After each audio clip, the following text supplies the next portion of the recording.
Now, tonight at 10:30, the royal blunder that put Sophie and Edward in the tabloid spotlight. First and foremost, though, the truth about one of the monarchy's most colourful characters, the real Edward VII.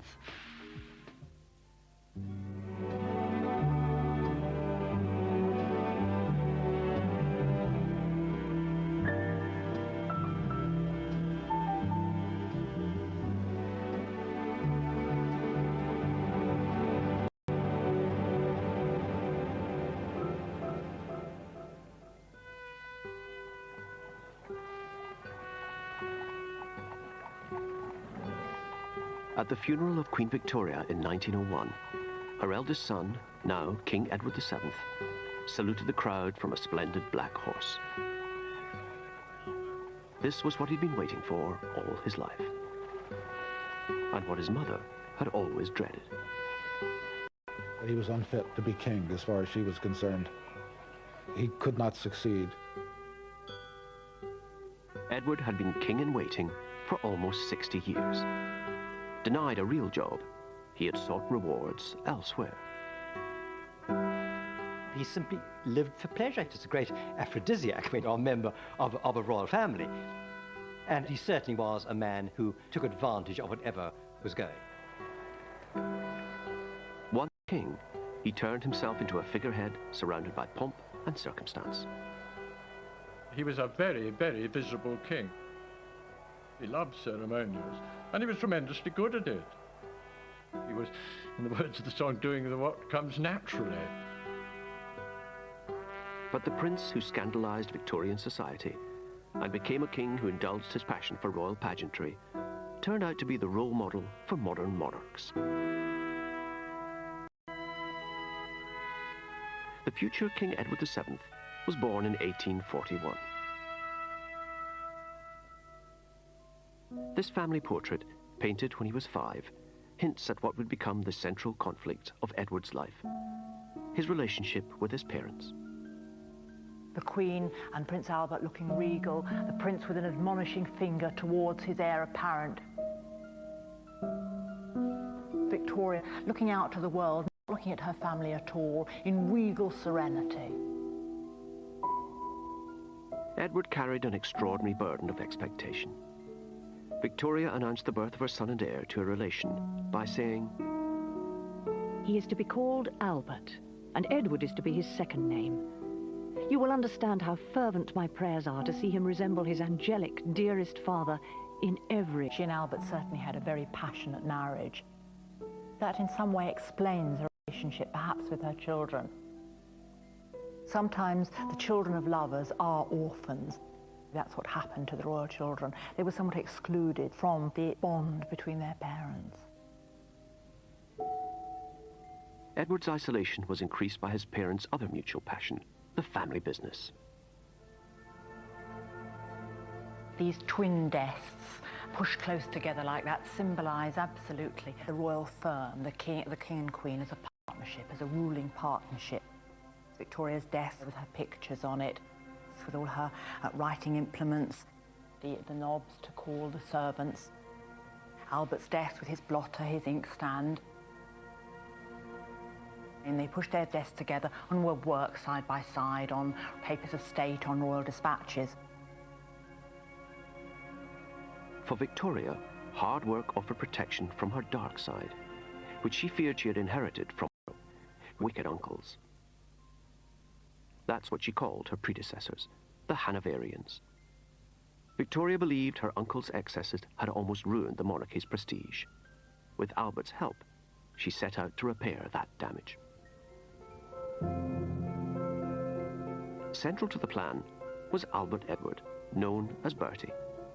From the age of 7, he was subjected to a grueling academic program designed to suppress Hanoverian-style self-indulgence.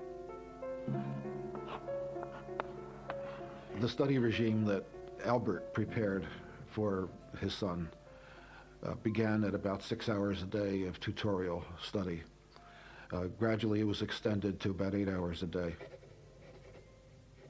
Edward was slow to learn, slow to read, slow to write. He wasn't very good in mathematics. He wasn't very good in reading. He wasn't very good in history. He was a terrible history scholar, and his father was appalled. Edward probably had attention deficit disorder, which meant that he was impulsive, that he was inattentive, he was in need of constant physical activity. The boy rebelled. His tutor described how once Bertie had thrown dirt and swung a large stick at me. Another time, when the prince was 11, he went to the window, stared out the window, and eventually when he was asked to come back to his desk, his father had to thrash him for that because of his willfulness, his stubbornness, his... Sad and anxious about him. He is so idle and weak. It was one thing to say that he ought to be an example to his future subjects, but to say that he should be exactly like his father was too demanding. And the parents therefore left him with a sort of perpetual sense of failure.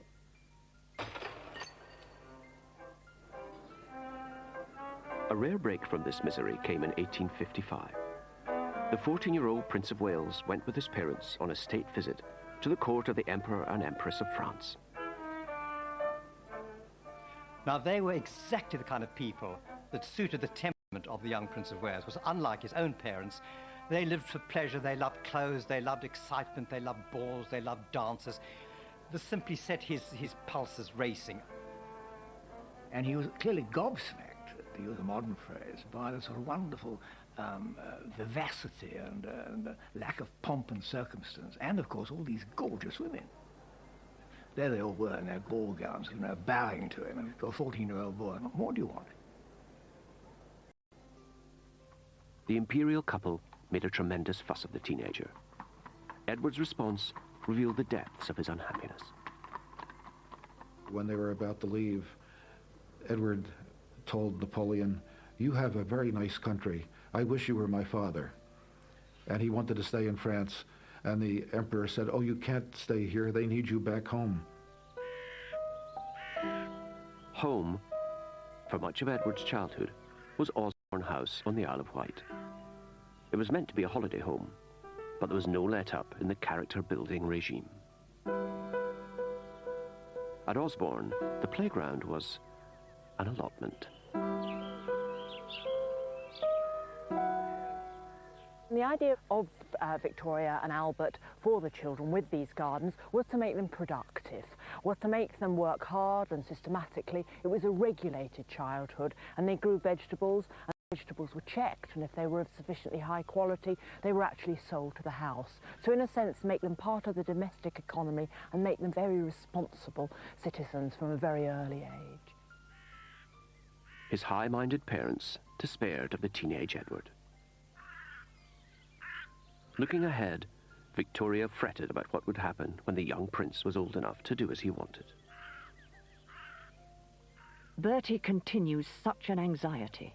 I tremble at the thought of when he will be of age and we can't hold him. It is too awful a contemplation. In 1860, Edward's parents took a gamble. Hoping to confront him with the awesome... They made him stand in for the Queen on an historic 3-month tour of staunchly Republican America. He was just 18 when he became the first British royal to visit the United States. He was a very important person, literally a VIP, as we would use the term now. At almost every stop, there was a ball in his honor. He even went to the White House and was greeted by President Buchanan, and he learned how to handle this with grace.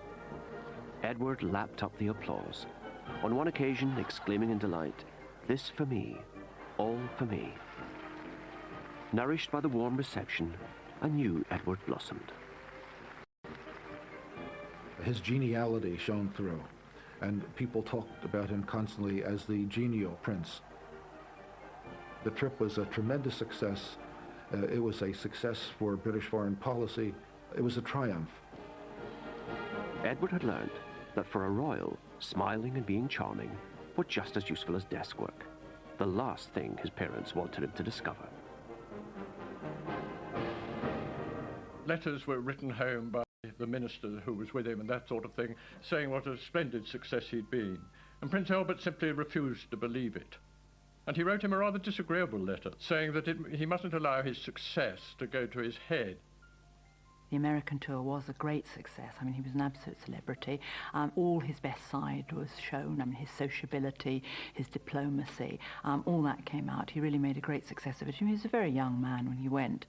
But his parents didn't appreciate that. They didn't congratulate him on it. And it was another example, I think, of them wanting him to be something else, something that he never was and never would be.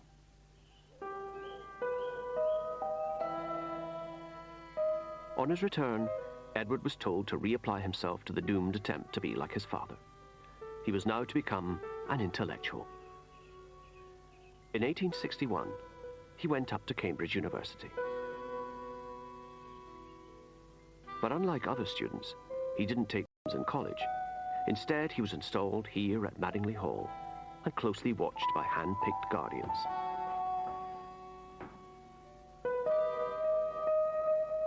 When we realized that Madingley Hall is 4 miles from the campus of the university, we understand something of why he was here.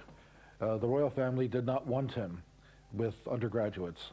They didn't want him too close to the decadent gentlemen who were students at Cambridge. But Edward invited some fellow students to Madingley. Among them was Nathaniel Rothschild, who wrote, I have received an invitation to dine at the lodge on the 28th to meet the Prince of Wales. The Prince is kept very strict and cannot even ask anyone to Madingley. He is very fond of riddles and strong cigars. If he followed the bent of his own inclination, it strikes me he would take to gambling and certainly keep away from the law lectures he is obliged to go to now. Rothschild was perceptive. When the Prince found ways of giving his miners the slip, the real Edward emerged. The temper tantrums of his younger days were over. He was learning how to enjoy himself.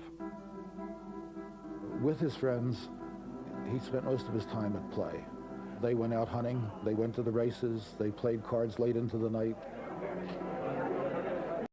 He was at his heart's desire when he was with students who filled the rooms with cigar smoke. At university, Edward learned little that his parents approved of. But he did develop a gargantuan appetite for sensual pleasure. He needed as much as he could get in of gratification, you know, whether it was food or smoking these huge cigars or the excitement that was generated by gambling. Whatever it was, it had to be now, it had to be fulfilling, and it had to make up for the empty space that was left behind from the sort of childhood that was not really a childhood at all. Cambridge would provide the backdrop to the greatest crisis of the Prince's life, all because of a practical joke by some of Edward's raucous new friends. They contrived to get a young lady of what I think is called easy virtue, called Nellie Clifton, to get into his bedroom one night and to stay the night with him. He was delighted by Nellie Clifton, and apparently everybody knew that Nellie was now a mistress of his. Albert found out and was appalled. I write to you with a heavy heart on a subject which has caused me the deepest pain. I having to address my son as one who has sunk into vice and debauchery.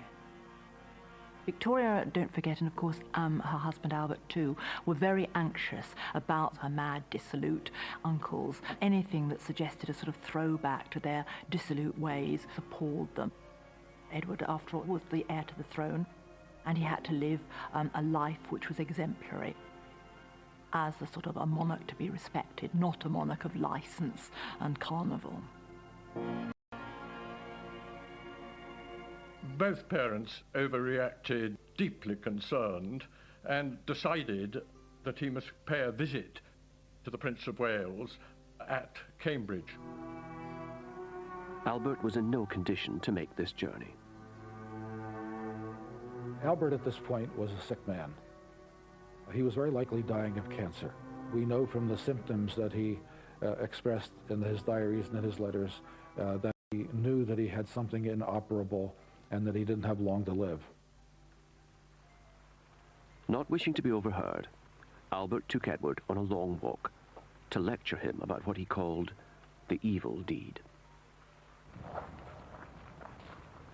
The weather was poor. It was cold. It was November. Albert almost certainly caught pneumonia. He took to his bed as soon as he got back to Windsor, and in 2 weeks he was dead.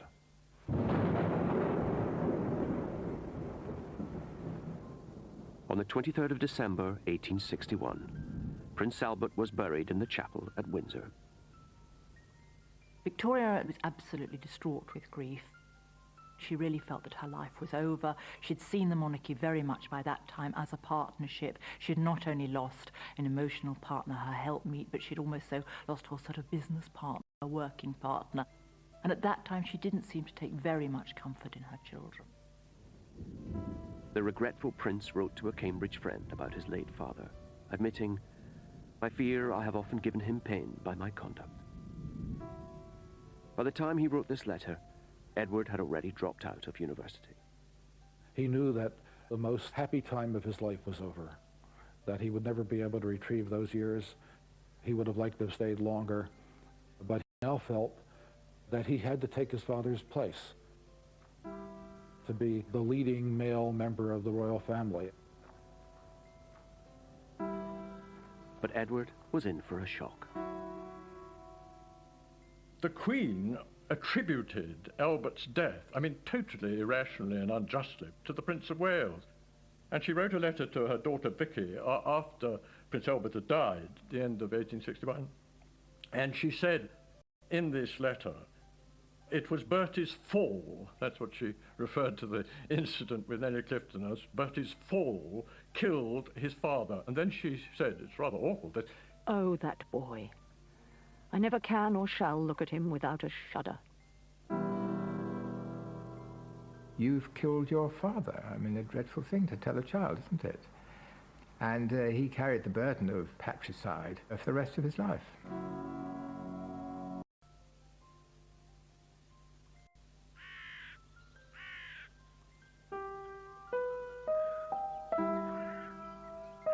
Queen Victoria mourned her dead husband, Prince Albert, with the same single-minded passion that she had loved him. Here at Osborne, there's a painting of Albert, painted in fact in the year of his death, 1861. And if we cross to the other side of the fireplace, there is a marble bust of Albert, and over there there's another portrait of Albert sitting looking relaxed. If there was an important matter of state or family matter which concerned her, she would actually go and consult with the bust of Albert. Albert, in a sense, presence was everywhere for Victoria. He may have been dead, but Victoria continued Albert's improvement scheme for their son and heir. My firm resolve, my irrevocable decision, is that his wishes, his plans about everything are to be my law. I apply this particularly as regards our children, Bertie, etc., for whose future he had traced everything so carefully. Albert had believed that marriage offered the only hope of salvation for his wayward son. So Victoria now searched for a bride and a future queen. The Act of Succession made it necessary that he have a Protestant bride, and the bride had to be within certain age range, and she also had to be attractive. Pictures were solicited from various courts. Edward's elder sister Vicky had recently married Prince Frederick of Prussia, so she was well placed to trawl the Protestant courts of Northern Europe for a suitable bride. She sent her mother photos and descriptions of the leading candidates. I do not think the Princess of Hesse very pretty. She had not a fine figure, and her teeth are nearly spoiled. Princess of Wied is so odd. She talks so much and laughs so loud. Eventually, a winner was found. I never set eyes on a sweeter creature than Princess Alex. She is very healthy. This was Alexandra of Denmark. Alexandra was very young. She was 17 at most when they first targeted her, possibly even 16. She was one of the most beautiful girls in Europe, and they thought that that would perhaps be sufficient make her attracted to the Prince of Wales. And so they decided that they must get on with it and that she was the wife for him. Edward was dispatched to the continent. Left alone with his mail-order bride, he did his duty and proposed. It's difficult to say quite how passionately he fell in love with her at the time, but I think perhaps fell more in love with him than he with her. She once said that even if he'd been a cowboy, she would have wanted to marry him. Edward married Alexandra on the 23rd of April, 1863. He was 21. But the blessing of the young couple felt less like a wedding, more like a funeral, all thanks to Victoria. In this wonderful photograph, instead of looking with pride at her son and his new bride and smiling benevolently, she's actually turned away and looking at a bust of her late husband. It was a very dismal business, and she made it even more dismal by taking the bride and groom before the marriage to the mausoleum where Albert was buried.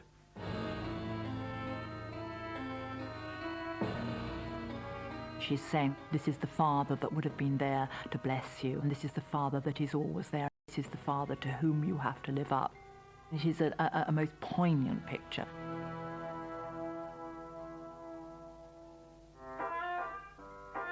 Marriage did have advantages for Edward, notably a home of his own. Well, this is Marlborough House in London, and this was his marital home. He moved in here in 1863, just after he married Princess Alexandra. You can see how living in a place like this must have reinforced the idea that Edward always had of his status as a prince.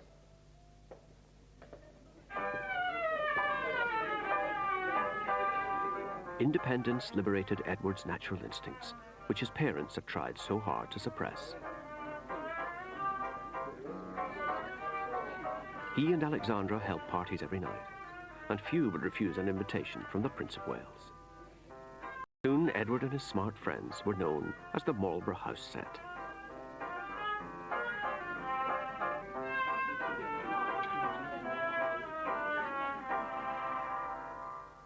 He needed people, he needed social input, and he needed all the excitement and love and attention that one gets when life is just one long party.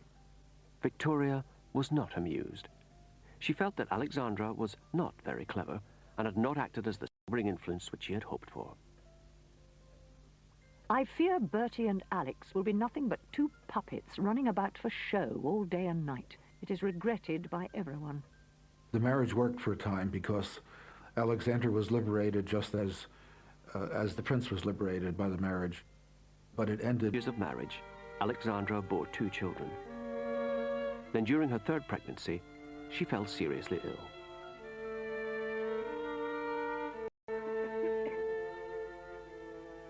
The prince claimed loyally that he was going to stay by her.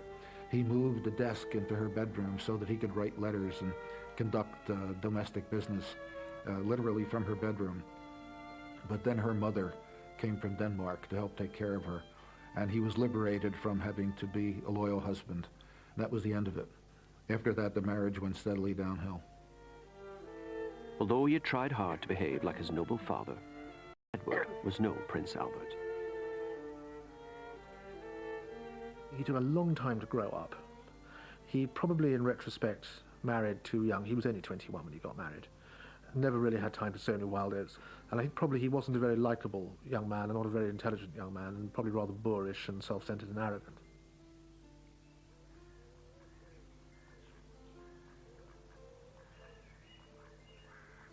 Walton Hall in Warwickshire, for centuries the seat of the Mordaunt family.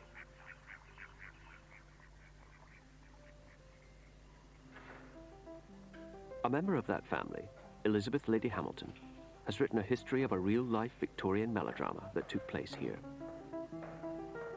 It involved Edward and the owners of the house, Sir Charles Mordaunt and his wife Harriet. Sir Charles was a country gentleman, and he was not in the smart set at all, whereas his wife was. She married Sir Charles for his house rather than for himself. That was my impression. And she had become friendly with the Prince of Wales. Sir Charles was warned that the Prince of Wales had a little eye for his wife, and he was absolutely determined that the Prince wouldn't be invited to come here. But in the summer of 1868, Sir Charles went on a fishing holiday to Norway, and Edward raced up to Walton Hall. He had invited himself to view some grey ponies that Harriet had bought from the royal stables. There she was, wheeling around, looking very pretty, I'm sure.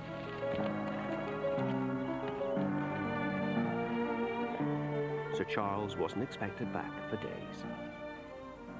But fishing in Norway was very bad that year. It had been a heat wave, and most of the fish had been already caught. The salmon had been already caught, so he decided he'd come home to see his lovely wife. He was missing her. Sir Charles was outraged. The prince beat a retreat, leaving the irate husband to vent his anger. Afterwards, he gave orders for the ponies to be brought out. And Lady Mordaunt was brought down onto the...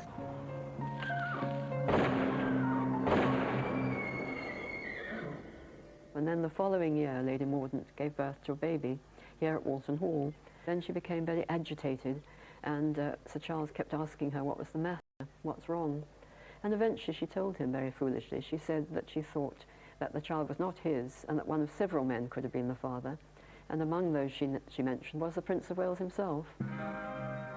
Sir Charles Mordaunt wanted a divorce. Edward now faced public disgrace as an adulterer. The only ray of hope was that Harriet appeared to be going mad. This made her confession of adultery suspect, and under Victorian law, an insane person could not be divorced. But Sir Charles was stubborn. He intended to prove in court his wife was sane. The trial would hinge on Harriet's confession of adultery. Edward took the stand, the first heir to appear in a court of law for almost 500 years.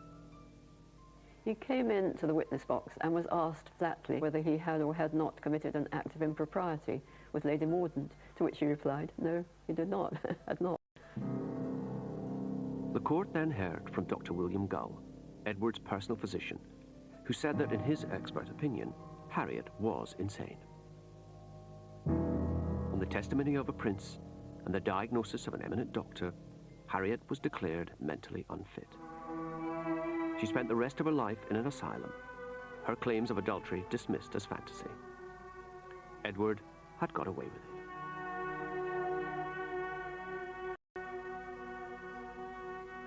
He has the opportunity, because of his very specially elevated status, to be above the normal sins that ordinary people get stuck with. And he learned it, and he learned that it was useful to him to have that status. By the time he turned 30, Edward's relationship with Princess Alexandra was a marriage in name only. And for the rest of his life, he would enjoy a string of exotic affairs.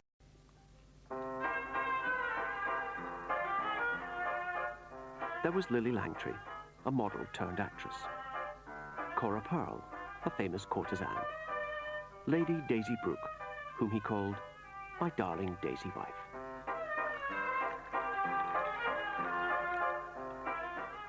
Any Prince of Wales, he can simply, the opportunities are absolutely endless. And once women realised what he was like, he in a way became fair game for any kind of adventurers. At house parties, he would sleep with a woman for one night. He might go to Paris, sleep with a woman there. In Paris, there was a can-can dancer at the Moulin Rouge. Well, frankly, he went to brothels when he was in Paris. This was one of the great attractions of Paris for him. With the best will in the world, he really couldn't stop himself. Victoria and Albert had set to create the perfect prince. Instead, they had produced Edward the Caresser.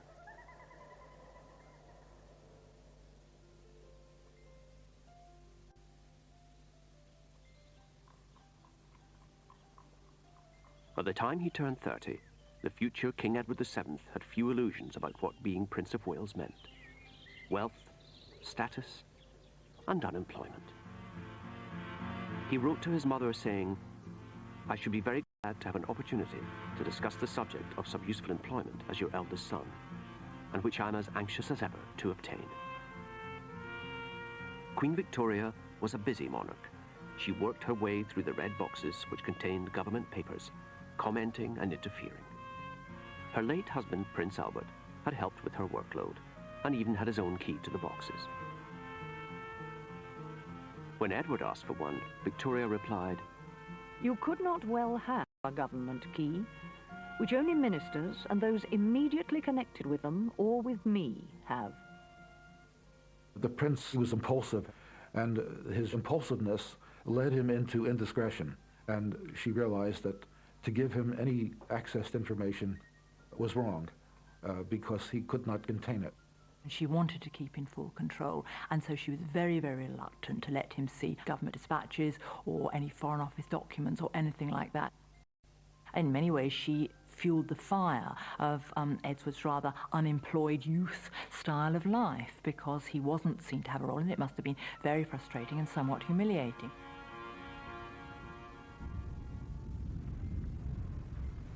Dismissed as worthless and irresponsible, Edward sought distraction in the social whirl. And as Prince of Wales, there were plenty of people willing to amuse him.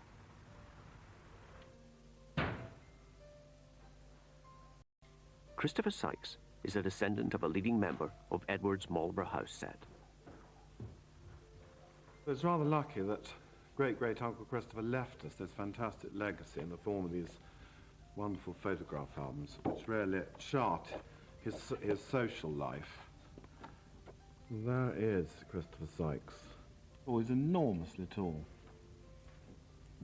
That's the Prince of Wales, looking very young, with a jaunty bowler hat. I mean, the Prince Edward was a pleasure seeker.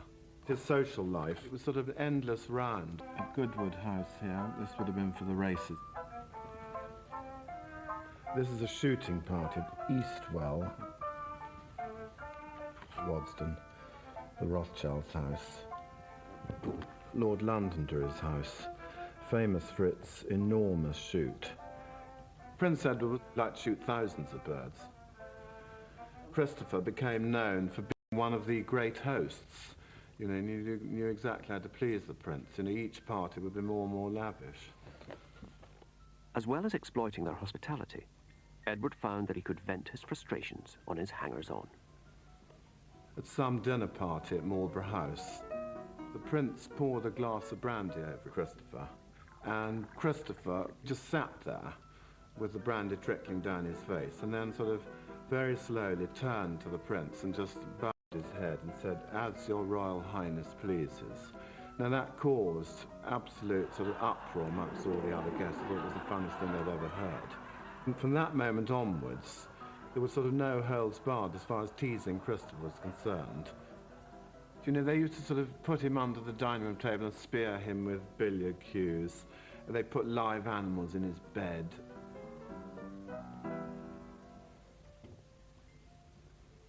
Well, he was a bit of a bully, Edward. He enjoyed having the power over people. Christopher Sykes' friendship with the prince ended up costing him more than his self-respect. No, he went bankrupt, unfortunately. You know, he just blew every penny he had. He died sort of penniless. It's rather sad, really. Poor Bertie gives much cause for remarks of no good-natured kind. He is more and more careless. No one looks up to him. Victoria feared that Edward's lifestyle was damaging the image of the monarchy, but her own behavior wasn't helping either. There was a lot of Republican agitation, the idea that the Queen was invisible, having continued her mourning. The government was paying a lot of money to maintain a monarchy, and she was not there. She would not open Parliament. She would not appear in public in almost any way. Edward, meanwhile, was more and more rumored to be involved in what amounted to problems. The popularity of the monarchy was sinking until fate and bad drains intervened. Bertie, in December of 1870, caught typhoid, and this really was a turning point. The Queen rushed to Sandringham, where he was. She took complete charge of the household. She a killer. The plight of the royal family touched a nerve. The invisible queen and her playboy heir became just a terrified mother and her dying son. Edward's timing was perfect. His illness reached its climax on the same day of the year his father had died. On the morning of December the 14th, he suddenly opened his eyes, saw the Queen, and said how very kind it is of you to come and see me. 2 months later, Edward, still weak from his illness, went to St. Paul's Cathedral to publicly give thanks for his recovery. Thousands came to watch and cheer. Totally by accident, the Prince of Wales had pulled up British republicanism by its feeble roots. The result was a feeling of great relief around the country that the succession had been saved, that Edward was going to survive and become king. And it was also thought that because he had come through this near-death experience, that he would be renewed, he'd be a different person, that he would understand that he had a new chance at making a dignified life for himself. If this great warning is not taken, and the wonderful sympathy and devotion of the whole nation does not make a change in him, it will be worse than before, and his utter ruin. For once, Victoria followed her own advice. She gave her son a job. In 1875, he was sent to India on the first royal visit since the mutiny. There was no chance that his mother was ever going to go to India. In fact, I don't think she ever visited any of her dependencies around the world anywhere. It was a means of associating him with, to use a much-used metaphor, the jewel in the crown of the British Empire, and to show that he could go abroad as a representative, not just of his country, but of his family and the institution that they represented. And it certainly was very good for his own public relations. Edward had been persuaded to visit India by the prospect of the hunting. And along the way, he did manage to bag 8 tigers. But amidst the carnage, the prince's personality, above all his easygoing charm, served him well. He enjoyed himself, but he also represented the crown, and he did so with flair, with dignity, with great ceremony. He was a tremendous envoy, ambassador extraordinary. It was a complete success. But any pride Edward might have felt was ruined when he read in the Calcutta Times that back home his mother had been created. He now saw his hunting trip had a secret agenda, to test public reaction to the Queen in the wake of the mutiny, and no one had told him. The prince wrote home complaining, "As the Queen's eldest son, I think I have some right to feel annoyed," adding, "I should have received some intimation of the subject from the Prime Minister." The monarchs think they want to have an heir, but in fact it's the last thing that they want to have. In a way, she was sort of trying to train him for monarchy, but of course she kept him in this perpetually infantilized state. Denied a meaningful role, Edward approached middle age as a loose cannon on a ship of state. Disaster was inevitable, and when it came, would be as spectacular as anything in his life so far.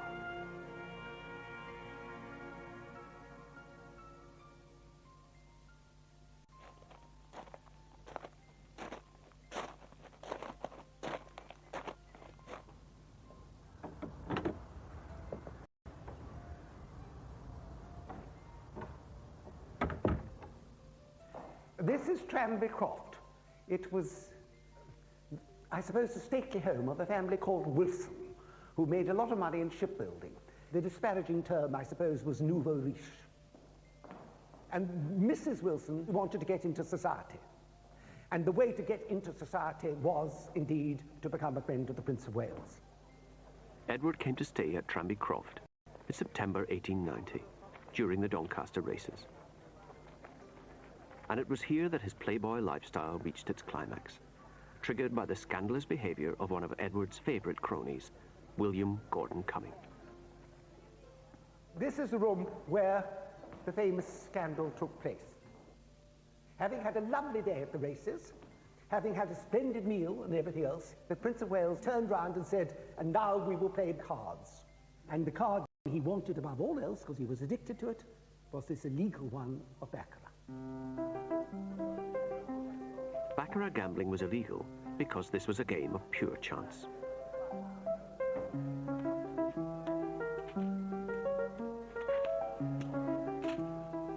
Edward's easygoing set flouted the law.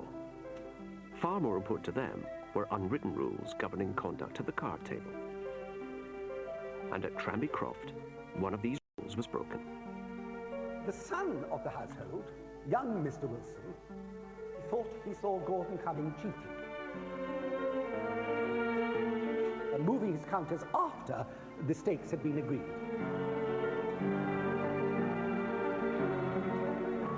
And gradually... For cheats was exposure. But they couldn't expose Gordon Cumming without revealing that the heir to the throne had sat in on an illegal card game. So Edward told his friends to deal with the cheat as quietly as possible. So they then decided on a disastrous plan, which was to persuade William Gordon Cumming to sign a document undertaking never to play cards again. And if he did that, then they wouldn't tell anybody and nobody would be prosecuted. Although Gordon Cumming denied he had cheated, he signed, saying that he was doing so to protect the prince from public scandal.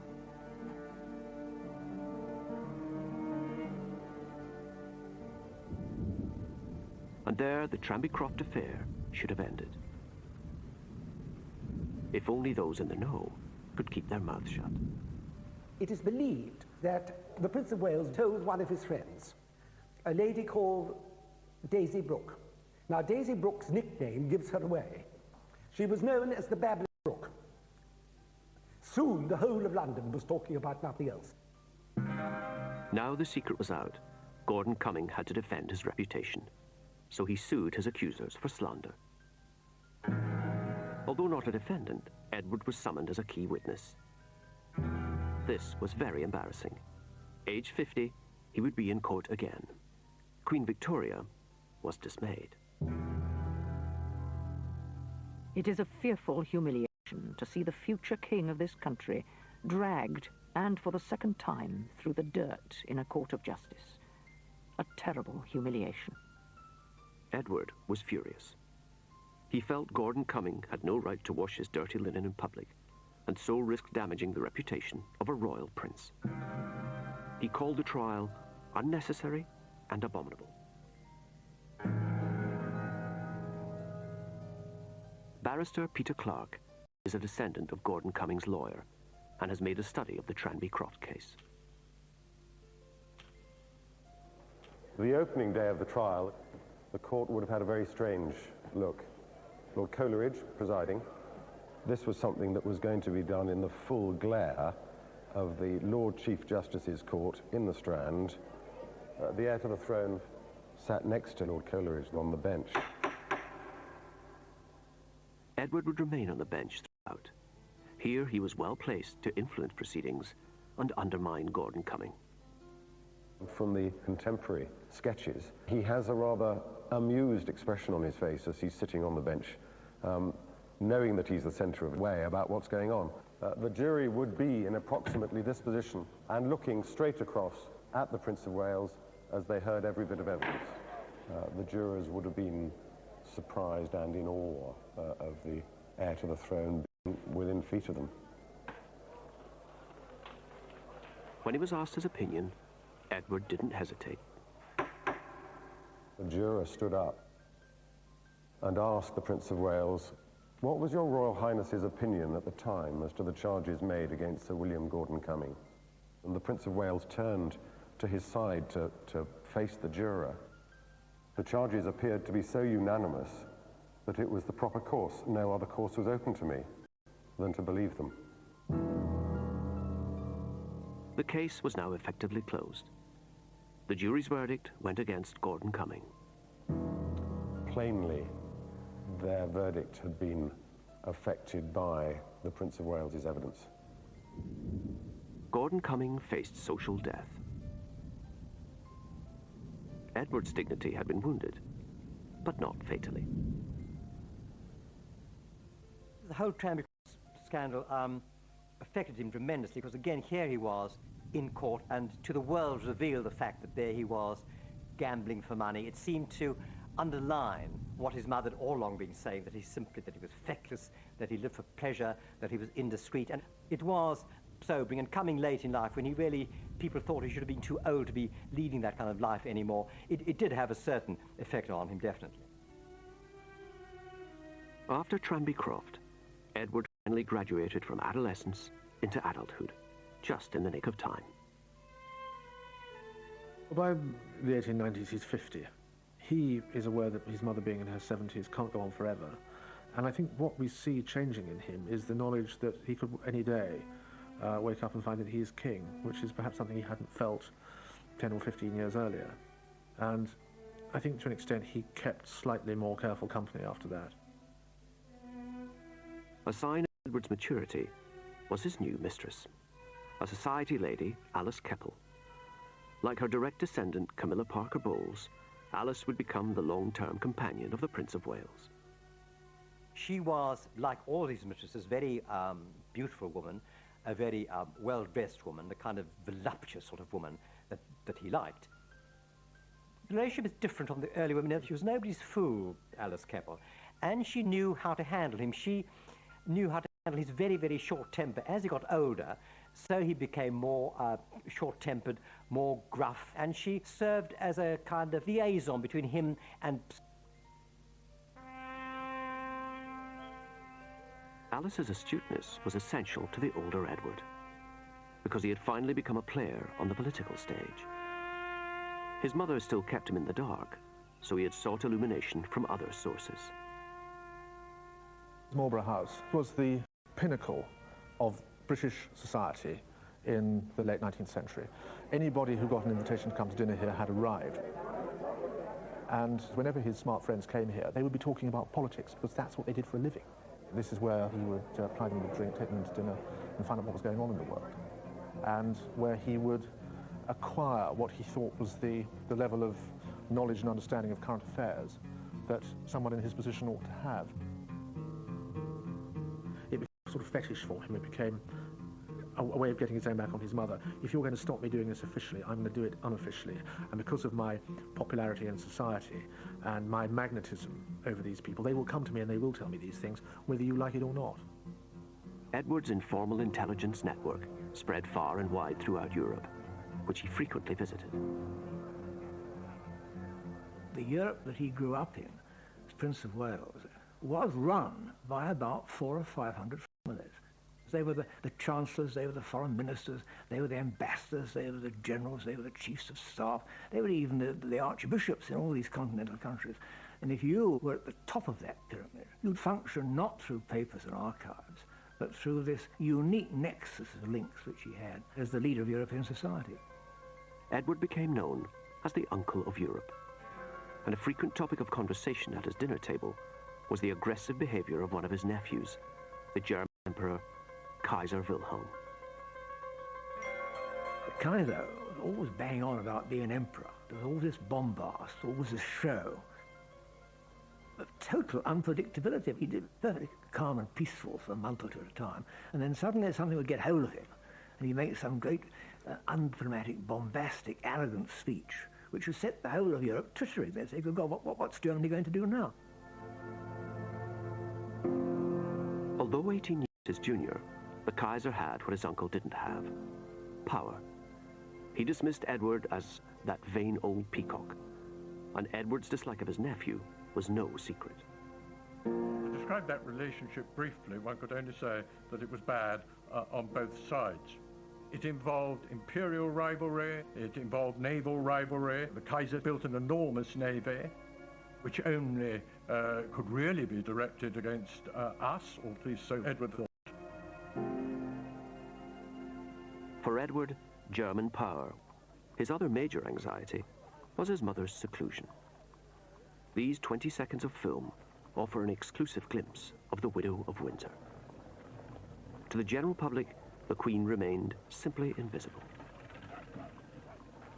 She was very anxious never to have anything that was vulgar, and the idea of spectacle and pageant was not her idea of how a monarch, a dignified monarch, behaved. Edward, however, believed monarchs were there to be seen. Wanting himself to inherit a throne that is popular, he sees that he's going to have to spend his years as Prince of Wales doing things that will maintain its popularity.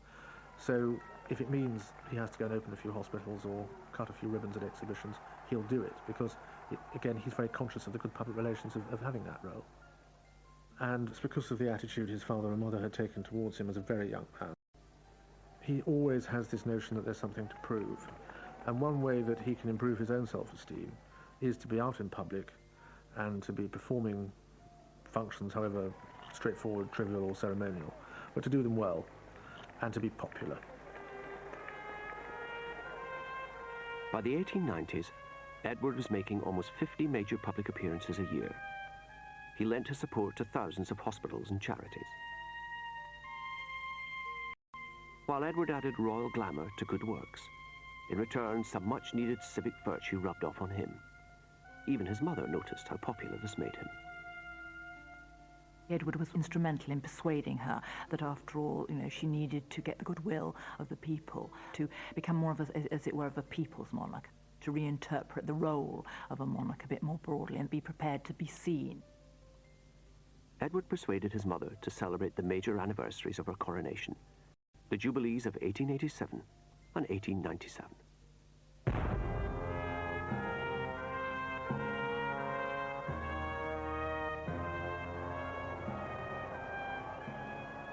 The impresario of the Jubilees was Edward. He relished this chance to indulge his passion for dressing up and showing off.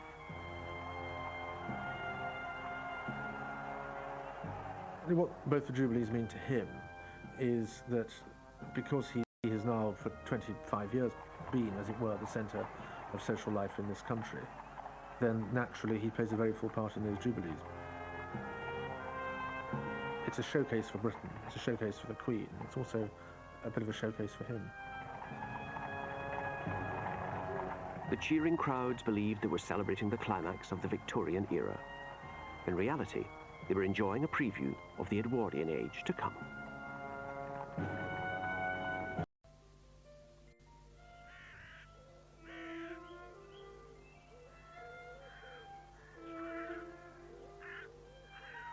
In late January 1901, an important message left Osborne House on the Isle of Wight. It bore the news Prince Edward had waited for all his adult life. The message was from Sir James Reed, Queen Victoria's doctor. His diary records what he said.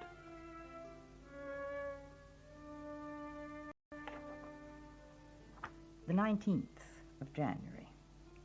Tell the Prince of Wales that, in my opinion, he ought not to go to Sandringham, but to remain in London, ready to come here at a moment's notice. That I consider the Queen's condition is a most serious one, and that I think it quite possible she might be dead within a few days. Edward wasted no time. In hours he was here at his mother's bedside in Osborne House. In the evening, I took the Prince of Wales to see the Queen and to speak to her. After the Prince of Wales left, the Queen took my hand and repeatedly kissed it. She evidently, in her semi-conscious state, did not realize the Prince had gone and thought it was his hand she was kissing. Victoria's dying thoughts reflected her lifelong anxiety about the succession, as Reed's diary reveals. She looked in my face and said, I should like to live a little longer, as I have still a few things to settle. I have arranged most things, but there are still some left, and I want to live a little longer. I don't think she ever said that gracious, wonderful speech that the Prince of Wales had hoped for, that, now I have full confidence in you, as it were, go forth and rule. I don't think that ever happened. Edward's last moment with his mother was typical of their difficult relationship. It was spoiled by the presence of his arch-rival, both personally and politically, Kaiser Wilhelm. Prince Edward did not want the Kaiser to come. None of the royal children wanted the Kaiser to come, but he professed a great love for his grandmother. He insisted that he wanted to be there, and he came. 22nd of January. The Queen is sinking. I had for the last hour been kneeling at her right side, supporting her in a semi-upright position, helped by the Kaiser, who knelt on the opposite side of the bed. The Prince of Wales was sitting behind me at the end. All the rest were round about. Her pulse kept beating well till the end, to close her eyes.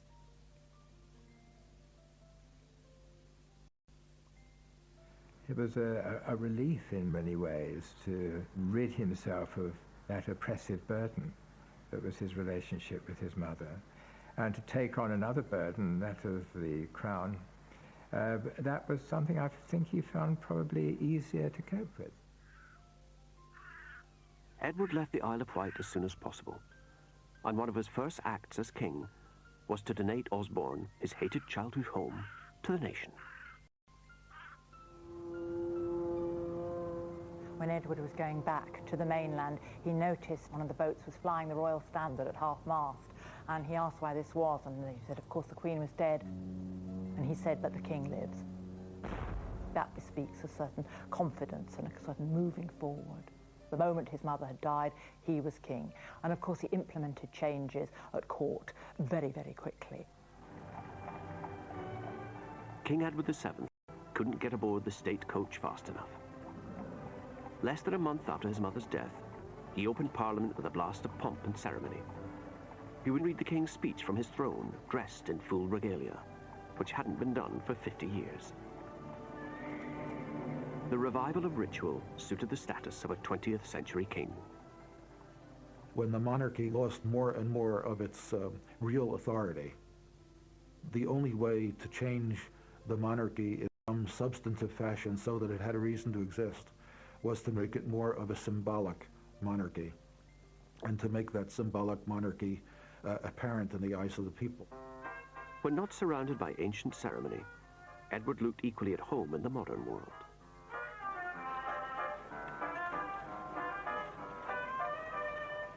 And he was always interested in new fads and fancies. He was for every one of them. He learned how to ride a bicycle, for example, because it was a new fad. He took up golf briefly. Edward always liked new things.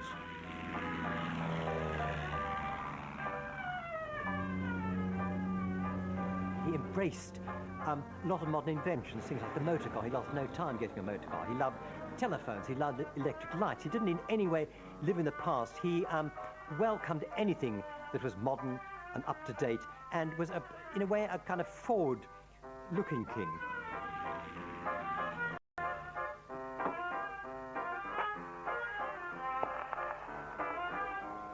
It was the beginning of a new century.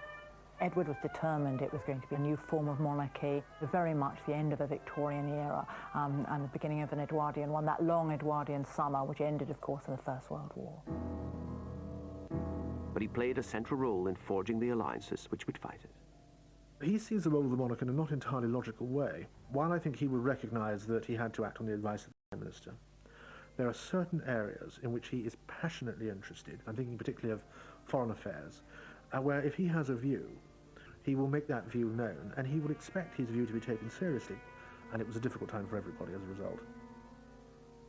The king feared his bumptious nephew, the Kaiser, might lead Germany to war with France, a country Edward visited devotedly every year, but which few in Britain seemed to care for. France was what we might call the traditional enemy. We fought the French in the 18th century, we fought the French in the Revolutionary Wars, we fought Napoleon.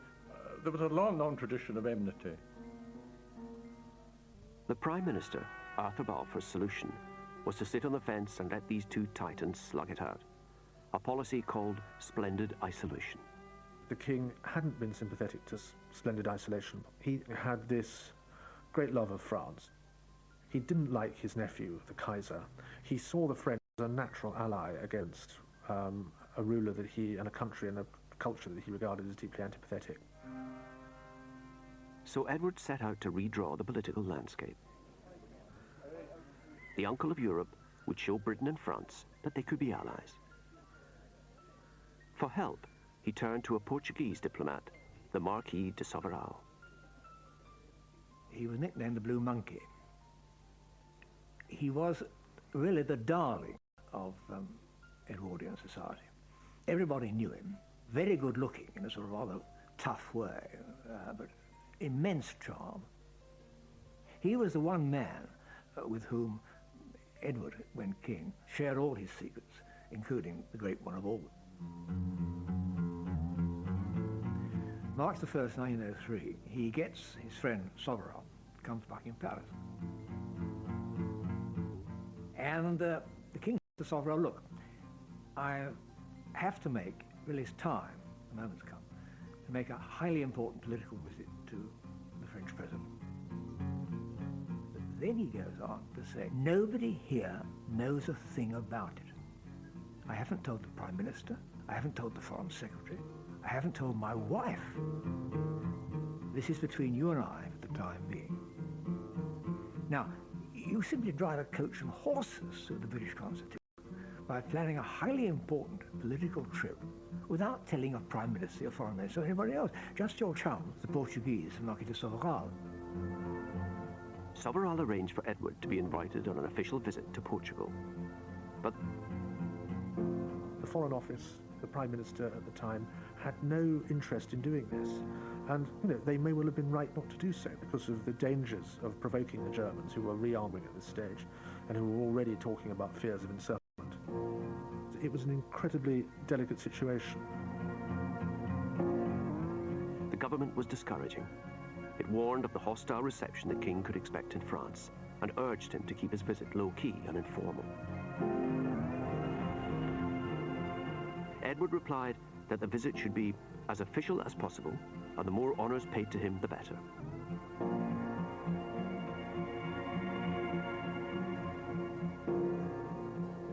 The stakes were high, the risks enormous.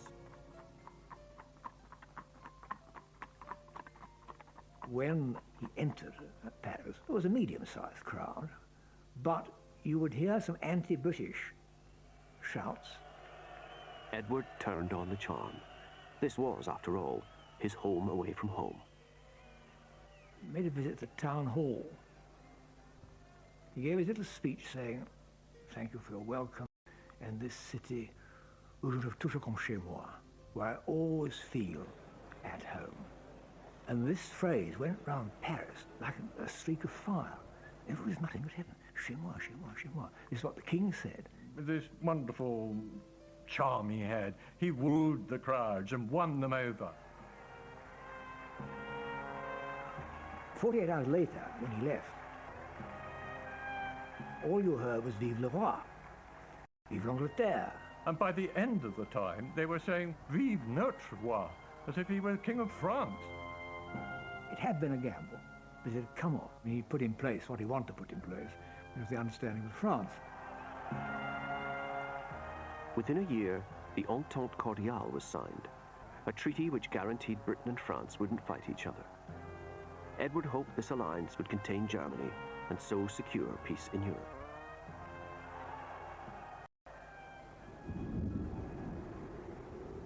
But a decade later, the Entente would develop into a full-blown military alliance. Edward would never have believed, I think, that within 4 years of his death there would be this great conflagration that would change the face of Europe forever.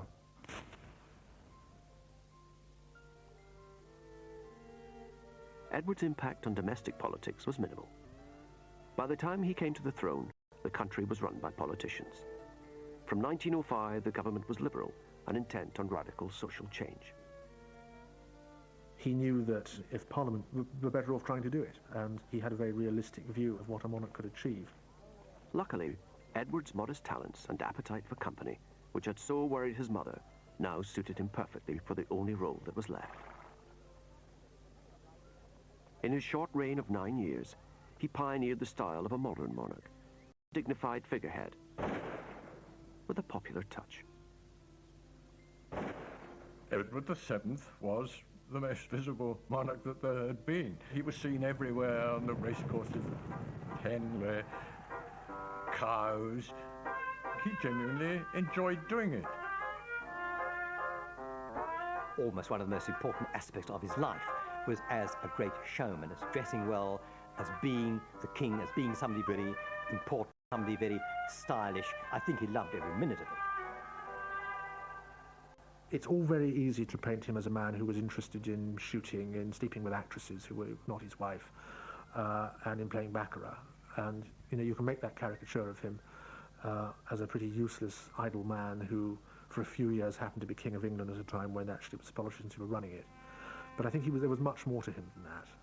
When, after years of waiting, he got his chance to be king, he did it very well. By 1910, Edward's appetites had caught up with him. Aged 69, his health had collapsed. As Dr. Reed's diary recorded, At 10, saw the king. His Majesty seemed to me worse. Went away and came back at 12. Saw the king repeatedly. At 5, the Queen arrived from the continent. but even at the end, Edward dodged the respectability he'd spent a lifetime evading. Queen Alexandra wasn't the only woman at the king's bedside. His mistress, Alice Keppel, insisted on being admitted to say a last goodbye.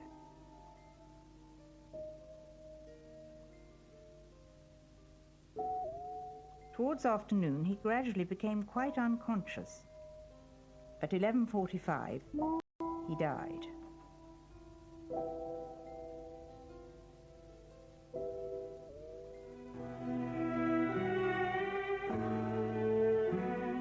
Find out more about Edward VII on the Real Lives website at channel4.com/plus. Well, next on 4, look at how the modern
he had thrown dirt and swung a large stick at me.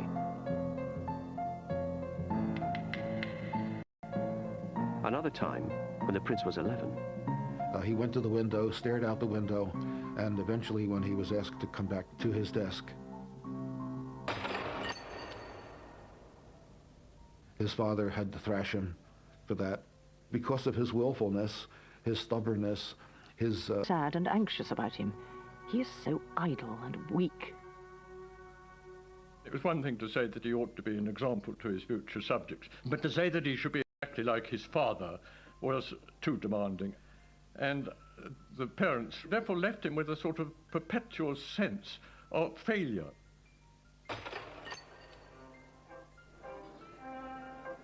A rare break from this misery came in 1855. The 14-year-old Prince of Wales went with his parents on a state visit to the court of the Emperor and Empress of France.